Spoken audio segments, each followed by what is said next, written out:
All right, today we're going to go over the real actual differences between the GX550, the new one, and the old GX460. We're not going to talk about inconsequential, subjective nonsense such as this one looks like this and this one looks like this. We're going to get down to the realness here. All right, the first thing you need to know about is the size. The size is the main difference. Nobody's talking about this. They always overlook it, but the first thing is the size. Up here is the GX460, also known as the Land Cruiser Prado. Down here is the Land Cruiser 250. Now this is on the same platform as the GX550. So the GX550 is literally like 2 inches longer down here, but just pretend this down here is a GX550, okay? This is your GX460 up here. This is your GX550 down here. What do you see? This old GX460 was small. It is a mini Land Cruiser or baby Land Cruiser or micro Land Cruiser. The first thing you need to know when you're deciding the difference between the old GX460 and the new GX550, again, pretend this is a GX550, down here is that it is now huge. They are no longer on the same platform.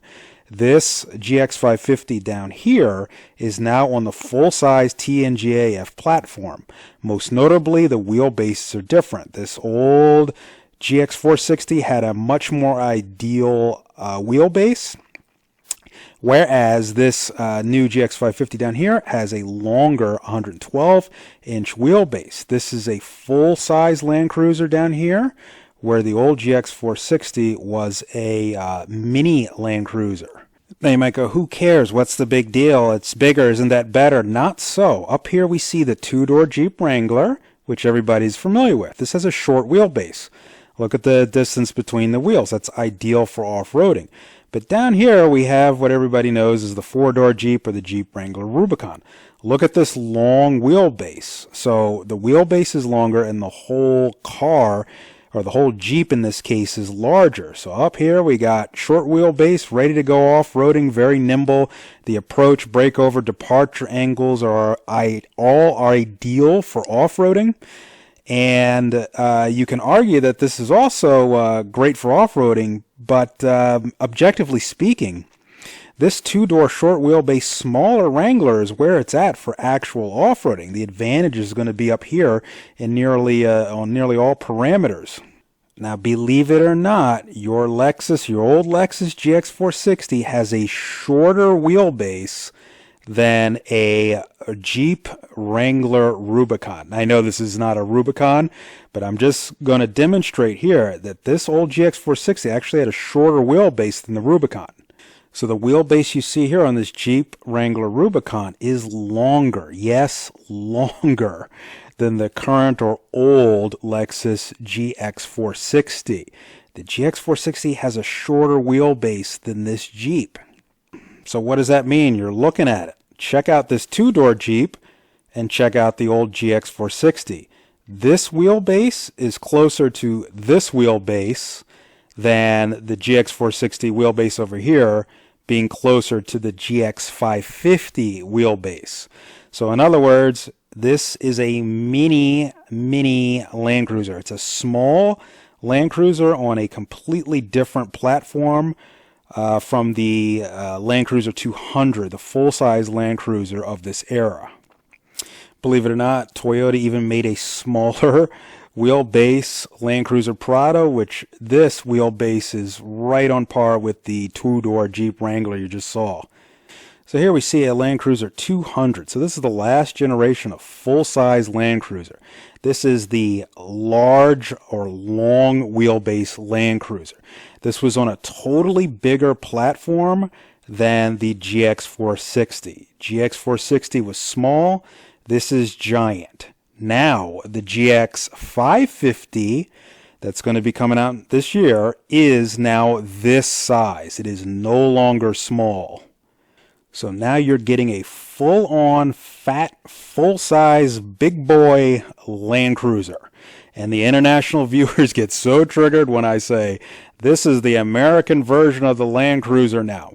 And the Prado is dead. There is no more short wheelbase, smaller platform Land Cruiser. you're getting this. You're getting a huge size increase and an objective increase in wheelbase. This is now towards the same size as the older Land Cruiser 200. It's all full-on, full-size Land Cruiser stuff right now. So the biggest difference is size. That's the first, or at least the first difference, is the big difference in size. You get what I'm rambling here. All right, you all know what the V8 engine is, so I'm not going to waste any time. It's reliable. It's been around forever. So the GX550 gets this new turbocharger. The only thing is, this is not new. It's 7 years old. Believe it or not, this twin-turbo V6 is 7 years old. It debuted in the Lexus LS in 2017 while everybody was sleeping. By the time you get your GX550 and you get in it or you see them on dealer lots, it'll have been over 7 years old, about 7.5 years old by the time you get your hands on one of these. It is a good engine. So the main concern is going to be, well, it's a good engine, but how do we know? And we can't prove it, but we can deduce some big stuff from knowing the facts. And the fact of the matter is, all Toyota engines are made by Yamaha. They're Yamaha designed and engineered. It's been an open secret since forever. You are getting a Yamaha. Yes, the same Yamaha that makes the world's best motorcycle engines and grand pianos. Yamaha. You're getting a Yamaha engine. The V8 in the original Lexus and all the V8s were designed by Yamaha. This V6, this twin-turbo V6 in your GX550 is also designed and engineered and made by Yamaha. It's not going to let you down. Can I or anybody prove it? No. But we're talking about Yamaha. Yamaha is simply the best you can get in actual reality as far as automotive engines are concerned. There simply is not a more reliable, robust, finer engine in any platform, whether we're talking about motorcycles, generators, doesn't matter. Yamaha, this is where it's at. They made that V8 engine, the original V8 engine that everybody loves, in the GX460, and they made the new twin-turbo V6 that's in your GX550. All right, next is electric power steering. Now, electric power steering, or EPS, has been around on many Toyota and Lexus vehicles for a while, but this is the first time on the GX. So the GX550 is going to have EPS, or electronic power steering, while the GX460, the older one, has older hydraulic power steering. So we have a vehicle with EPS, our minivan, and it's great. So you're going to find that on the GX550 with EPS, or electronic power steering, it's a simpler system, but more importantly, it's going to numb the micro vibrations and the feedback that you get in the steering wheel. What does that mean to you? What's the bottom line is? It's going to have a more comfortable driving experience in the GX550. Now, you can argue which is better, hydraulic, the old way or the new way, hydraulic power steering or electronic, but we have both, and I prefer the electronic power steering on a car, not necessarily a sporty or sedan type of car, but a big fat SUV like the GX460 or GX550, there's no need to feel any sort of every last little nuance of the road. You want this steering wheel nice and comfortable. You don't want it shaking every time you go off-road and you feel the bumps in the road, this, that, or the other. That's why Lexus put it on the GX550. So the GX550 with its electronic power steering is going to be a lot more comfortable overall. Then we got EKDSS, which is simply epic. It's a front and rear sway bar disconnect. It will disconnect the sway bars when you go off-road, so you get more wheel articulation.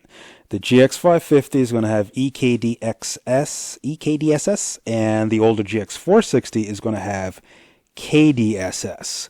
KDSS is the older system, seen here, and the bottom line, without getting technical, is the older system is great. It disconnected the sway bars just fine. But the new system, the new EKDSS, objectively has more articulation.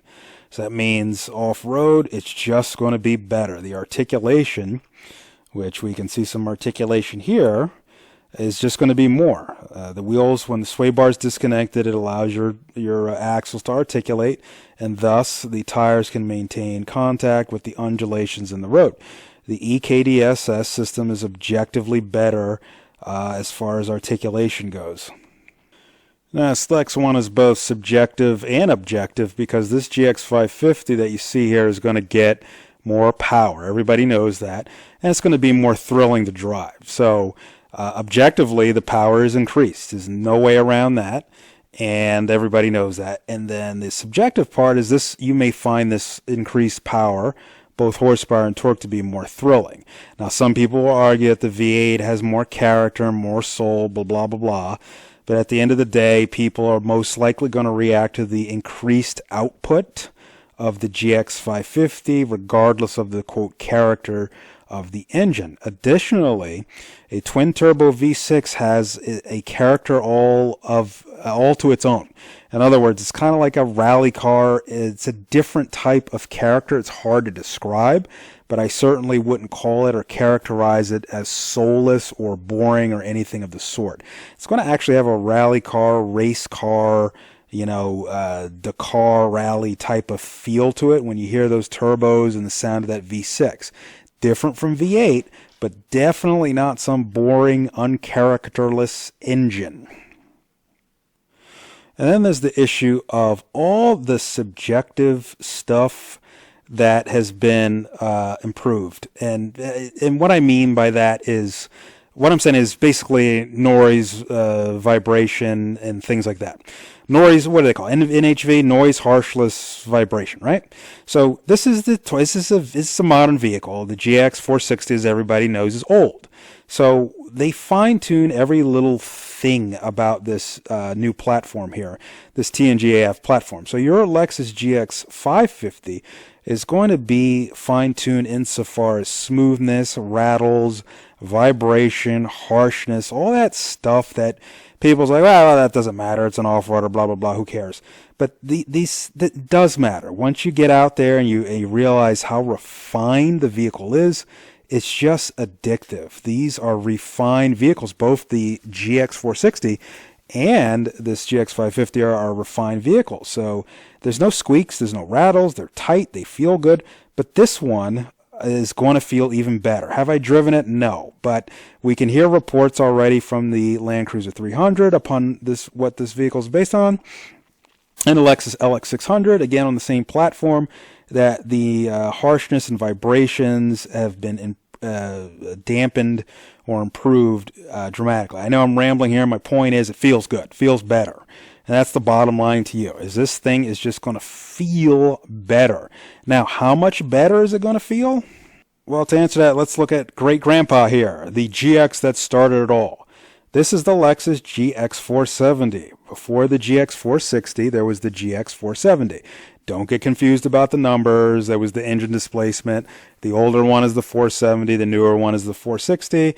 And they played around with the numbers with the 550. It should have been called the GX 340 TT, but they chickened out and were afraid that Americans wouldn't realize that if they lowered the numbers, it somehow you get what I'm saying. They're playing around with the numbers. They realize that buyers like bigger numbers, not smaller numbers for newer generations. You get what I'm horribly trying to ramble out here. Anyway, let's get back to this GX470 and kind of make this point here. And that is, this vehicle here is old. It's a GX470, and this is refined. It is tight. It is quiet. It is absolutely a tank, a refined tank, well built. And it's the oldest GX you can get. My point here is that no matter what generation of GX you get, they're all well-made, refined vehicles. In addition, the changes are very incremental. They're very conservative. And that's why you're not going to see these big night and day differences between generations of GX. And that's simply because this, which of course is a Land Cruiser Prado, the Land Cruiser family, is a very, very refined, and well-built vehicle. There's not much to improve on, so the changes are going to be incremental from generation to generation. I hope that makes sense. If it doesn't make sense, When you get a GX550 and you hop in from one vehicle to the other, you're not going to notice this mind-blowing night and day difference. They're all well made. However, with that said, if you're sensitive to refinements and you can tell what's good and what's been improved, even if it's only improved marginally, you're going to be able to appreciate the newness and the marginal yet significant refinements of this Lexus GX550. Other than the increased size of this, I think it's an objective and subjective improvement all around. Presuming I could get used to this size and kind of work with it around the trails, everything else is improved here. Everything else that appeals to me, and I like off-roading, is improved. We've got a rear locker, we've got improved A-Track, we've got improved KDSS, we've got AVS to adjust the shocks, we've got turn assist, we've got multi-terrain monitor, we've got crawl control, we've got downhill assist, you've got ride modes to change the throttle response. My biggest gripe is the size, but like I said, I could get over that probably. But it would be different. You know, there's no way around the difference between a two-door Jeep and a four-door Jeep. You're just going to have to get used to it. Everybody's going to be happy with this GX550. That's the bottom line.